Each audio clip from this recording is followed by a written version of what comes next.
Are Emergency Decontamination, decon procedures performed.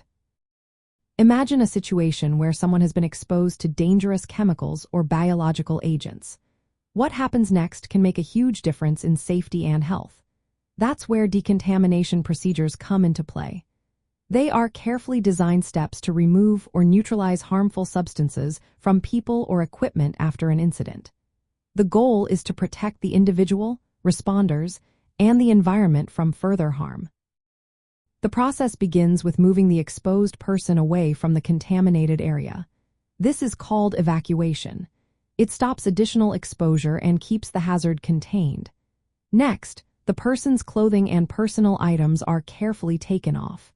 Clothing often holds most of the contamination, sometimes up to 80%. Removing it properly prevents spreading the hazard further. The clothing is then sealed in bags for disposal or cleaning, and privacy is maintained during this step. After disrobing, a quick rinse with water is performed. This is called gross decontamination. It lasts about 1 minute and washes away most of the contaminants from the skin and hair. Sometimes, eye wash stations are used if the eyes are affected. Once the initial rinse is done, a more thorough wash follows. This involves using specialized solutions or soaps designed to neutralize or remove specific hazards like chemicals or biological agents. This step usually takes several minutes and covers the entire body from head to toe. Following the wash, a final rinse with clean water is performed. This ensures all residues and decontamination solutions are washed away. After rinsing, the person is dried with towels or warm air. They may then be given disposable protective clothing before being examined by medical personnel or transported to a hospital. During all these steps, runoff water is collected in non-permeable containment areas. This prevents environmental contamination and allows safe disposal of the hazardous water.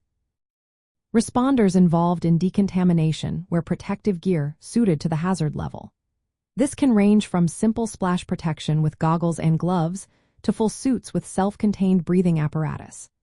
Equipment used in the contaminated zone is cleaned or disposed of separately to avoid cross-contamination. Once decontamination is complete, victims are checked by medical teams for injuries or symptoms of exposure that need treatment. Decontamination procedures are scaled to the severity of the hazard.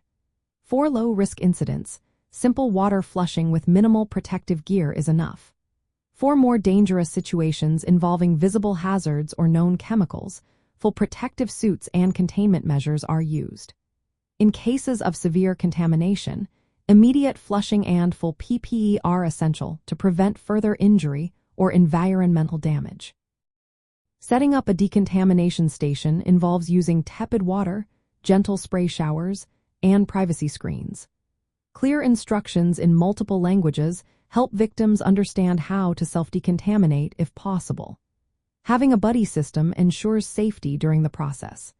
Quick and effective decontamination is vital in disasters and accidents to reduce harm and protect everyone involved. It's a carefully coordinated process that involves removing contaminants, washing thoroughly, containing runoff, and protecting responders, all to keep everyone safe.